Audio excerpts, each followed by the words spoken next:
Bonjour à tous, donc on vous propose aujourd'hui la correction du sujet E4 de Mercatique qui vous a été proposé vendredi matin pour le BTS blanc sur la gastronomie limousine. Voilà quelques éléments de corriger. Vous aviez 4 questions, une question sur le positionnement, une sur le prix, une sur la communication, une sur la distribution. Donc avec Madame Darby, on vous propose de faire une correction question par question et à la fin, on essayera de voir s'il y avait une possibilité d'organiser son plan de façon différente. Sur la première question qui était d'expliquer et de justifier le choix de ce positionnement pour ce type de restauration nomade, on pourrait commencer sur la partie du cours, ici en donnant la définition du positionnement, qui est la place que souhaite occuper l'entreprise sur le marché, pour se différencier de la concurrence et être visible dans l'esprit du consommateur, dont l'objectif c'est la différenciation. L'objectif c'est de pouvoir être différent des concurrents et de se créer de la visibilité. On peut dire que ici, Monsieur Dudognon veut se diversifier. Il veut investir dans une restauration plus rentable que la restauration traditionnelle et gastronomique. Le succès de ce positionnement sur du food truck, de la restauration nomade, va être facilité par la bonne réputation du chef. Bien sûr, ce positionnement il est qualitatif, il permet de proposer une offre de food truck qui répond à la tendance qui a été observée en termes de snacking, qui est de concilier la rapidité et la qualité sensorielle, gustative, organoleptique bien évidemment des plats que l'on propose, avec en plus un caractère sain et éthique qui est proposé par cet établissement. Donc on peut dire que ce positionnement il est correct, il correspond à la tendance et il permet bien évidemment de se diversifier. Au niveau des cibles, cette diversification va permettre au chef de capter une nouvelle clientèle qui n'est pas adepte d'une offre gastronomique et traditionnelle, bien sûr aussi une clientèle qui n'a pas les moyens d'aller dans une restauration gastronomique. Est-ce qu'on peut émettre quelques réserves sur cette diversification? Oui, en effet, le chef peut avoir une perte d'image. On est sur une restauration qui n'est pas gastronomique, qui est moins noble. Il faudra donc tenir la promesse entre le prix qui est proposé et la qualité que souhaite retrouver le client de par cette offre proposée par un chef de renom. Bien sûr, l'autre réserve, c'est que le chef n'a pas forcément, enfin en tout cas il a une expérience toute relative sur le food truck. Il faudra donc optimiser la qualité des éléments que l'on sera amené à proposer. La deuxième question qui nous est proposée est d'étudier l'opportunité et les modalités qui sont envisageables d'un système de précommande en ligne. Donc précommande en ligne, on pense à commande, commande on pense à outils de distribution. Donc on est dans un élément qui correspond au mix marketing qui est la distribution. On a choisi de vous proposer comme correction, est-ce qu'il y a des bénéfices pour l'entreprise, est-ce qu'il y a des bénéfices pour le restaurateur et y a-t-il des limites? Donc au niveau de la distribution, on est sur des outils de distribution, donc dans les canaux de distribution, mettre en place un système de précommande en ligne, c'est mettre en place un nouveau canal de distribution direct. Les avantages pour le client. Le client a la liberté du moment où il passe la commande. Il peut prendre son temps, il n'a pas la pression et en général on s'aperçoit que le client, en tout cas en France, va commander davantage quand il a le temps sur justement ces bornes de commande ou cette précommande que s'il est en direct. Il a un temps d'attente devant le food truck qui est réduit. Pourquoi? Parce qu'il a précommandé. Pour le restaurateur, cela permet aussi d'avoir une meilleure prévision d'exploitation, une gestion des stocks. Pourquoi? Parce qu'on sait qu'il va falloir faire tout un tas de préparations en amont, dans un laboratoire. Et là, on a déjà une prévision des produits qui vont être vendus à nos clients. Ça permet aussi d'optimiser le temps d'attente au niveau du food truck et de se concentrer sur la finalisation de la commande plutôt que sur la prise de commande. On peut mieux connaître le marché, on a l'historique des commandes, les heures, les références clients, les tickets moyens. Ça va nous permettre de nous constituer une base de données relationnelle, de faire de la gestion de la relation client et de pouvoir adapter nos produits aux zones où l'on va pouvoir implanter notre food truck. Au niveau des limites, c'est une limite liée à l'ergonomie de la de l'application que l'on met en place et la sécurité. Le client a besoin de sécuriser son paiement. Au niveau des limites pour le restaurateur, c'est le coût du module qui coûte cher. En général, on sous-traite à une plateforme externe. On peut avoir des commissionnements aussi et ça a forcément un coût, une petite entreprise. C'est un peu plus compliqué de mettre en place vraiment un vrai système de précommande en ligne. On peut passer ensuite sur, en tout cas, de la précommande en ligne avec les réseaux sociaux, mais on n'aura pas cette praticité qu'on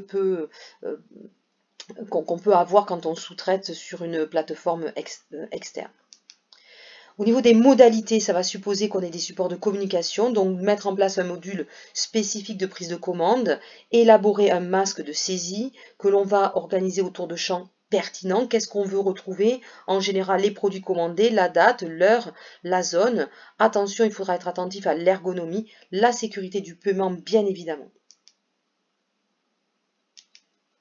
La troisième question qui nous était posée, c'était une question liée à la tarification. Peut-on avoir des prix différents en fonction des zones géographiques, des heures d'arrivée ou du fait de la précommande ou pas? Donc au niveau de la zone, dans la restauration, quand une entreprise se développe en franchise, en général, on ne retrouvera pas de tarification différenciée. Je vois mal comment on pourrait avoir un site internet, un système où on va nous dire que si on est sur cette zone, ça nous coûte moins cher que si on est sur une autre zone. Ça n'existe pas. Donc on ne va pas retrouver des tarifs différents en fonction de la zone de chalandise dans laquelle on va être présente. On va retrouver les mêmes tarifs. Ça, c'est très important. Si on était un hôtel, les clients savent que dans l'hôtellerie, il y a des tarifs différents, bien sûr, en fonction des zones géographiques. Par contre, dans le monde de la restauration, ça n'existe pas. Donc, on ne proposera pas des tarifs différents en fonction de la zone. Par contre, pour la restauration, si on est sur un événement particulier, une finale de rugby par exemple, et qu'on va implanter son food truck, là, avoir des tarifs un peu plus élevés, parce que aussi on proposera des produits un peu différents. Ça, c'est tout à fait possible. Au niveau du canal de commande, si c'est en face à face ou en ligne, on peut encourager la précommande en ligne et opter pour un tarif préférentiel, bien sûr. Par contre, si le client arrive en face à face, il n'a pas réservé en ligne, il a quelques centimes d'euros de plus pour les produits qu'il va consommer, c'est tout à fait possible. Au niveau du créneau horaire, pareil, si on veut essayer de faire en sorte qu'il y ait des gens qui arrivent à des moments de creux et que tout le monde ne se retrouve pas au moment de pointe, parce que c'est un peu la problématique bien évidemment du food truck, hein, c'est que tout le monde va arriver en même temps, va passer sa commande en même temps et qu'on va avoir un afflux important et qu'on va avoir du mal à gérer cet afflux de clients qui arrivent tous en même temps.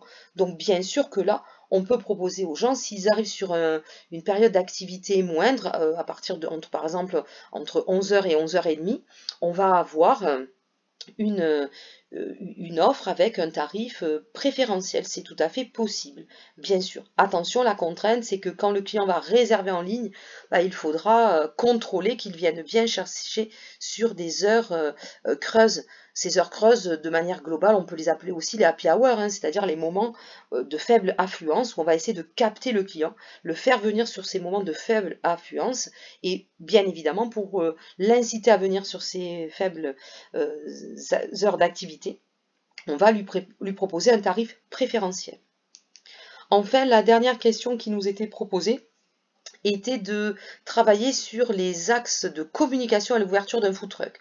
Alors déjà, ce que l'on a constaté avec Madame Darbin, c'est que peu d'étudiants nous ont parlé d'un plan d'action commercial. Donc vous ne vous êtes pas rappelé des outils que l'on avait mis en place. On a dit que dès qu'on parle de communication, l'objectif c'est de mettre en place un plan d'action commercial. Ce plan d'action commercial, il se développe en 4 parties. Quel est l'objectif? Pourquoi je communique? À quelle cible je m'adresse? Quel est l'outil que j'utilise? Qui sont les personnes qui vont le mettre en place? Combien ça va me coûter? Les avantages et les inconvénients qu'on pourrait rajouter? Et surtout en prêt, les outils de contrôle. Je vais devoir contrôler que l'outil et l'action de communication que j'ai utilisée, je n'ai pas payé pour rien. C'est important. Donc, on aurait pu remplir ce plan d'action commerciale avec d'abord des outils médias et des outils hors médias. Alors, quels sont les objectifs? Ici, les objectifs, c'est l'ouverture. L'ouverture, c'est faire connaître. Faire connaître, on est uniquement sur de la communication commerciale. Il faut faire connaître l'entreprise. On pourrait proposer des coûts et des actions de communication médias. Bien sûr, attention, ces coûts sont très élevés, mais en contrepartie, il y a une audience qui est très importante et ça va permettre de nous faire reconnaître rapidement. On est sur de la communication commerciale. Quelle est la cible? Ben, c'est une multi-cible. On ne va pas, puisque là on est sur de la communication média, ce sont l'ensemble des personnes qui habitent dans la zone de chalandise ou qui travaillent dans la zone de chalandise et qui sont susceptibles de venir acheter dans notre food truck. Comme média, on pourrait proposer la radio locale ou l'affichage dans la zone de chalandise. Au niveau de la communication hors média, bien sûr, c'est celle que l'on va privilégier. Bien sûr, les réseaux sociaux, compte Instagram, page Facebook. Mais ça suppose que les clients nous connaissent déjà. Donc ça veut dire que là, c'est un peu plus compliqué. On peut surtout proposer des flyers dans la zone de chalandise, de la communication événementielle, essayer de faire un buzz au niveau de l'inauguration, inviter quelques influenceurs, des prescripteurs, faire de la publicité sur le lieu de vente, être visible. Je vous invite à aller voir la communication que propose l'entreprise DugMe sur Toulouse avec des canards géants, avec du buzz énorme proposé autour du logo de DugMe pour bien évidemment faire du teasing, faire du buzz et faire en sorte que les clients nous voient et que l'on soit visible. Alors pour l'instant, on a organisé notre travail avec question 1, question 2, question 3, question 4. Le jour de l'examen, vous pouvez tout à fait faire ça. Il y a 4 questions, vous répondez question par question, c'est tout à fait possible. Mais on aurait pu se dire qu'on pouvait proposer un plan un peu plus construit. On aurait pu proposer en première partie les éléments liés au marketing stratégique avec les cibles et le positionnement. C'était la question 1. Là, on aurait été un peu plus précis, on aurait un peu plus développé. Le positionnement, c'est quoi leur positionnement? Est-ce qu'on respecte les qualités du positionnement? C'est quoi les cibles? On aurait un peu développé les cibles. Et on aura regroupé les questions liées au marketing opérationnel avec le prix, c'était la question 3, la distribution, la précommande en ligne, c'était la question 2, et la communication à l'ouverture, c'était la question 4. Mais je vous rappelle que vous aviez tout à fait et vous avez tout à fait la possibilité de faire question par question. Si vous ne voyez pas de lien possible, faites question par question. Le jour de l'examen, c'est tout à fait possible. Voilà pour le corrigé de cette étude de cas. J'espère que l'on a répondu à toutes vos interrogations.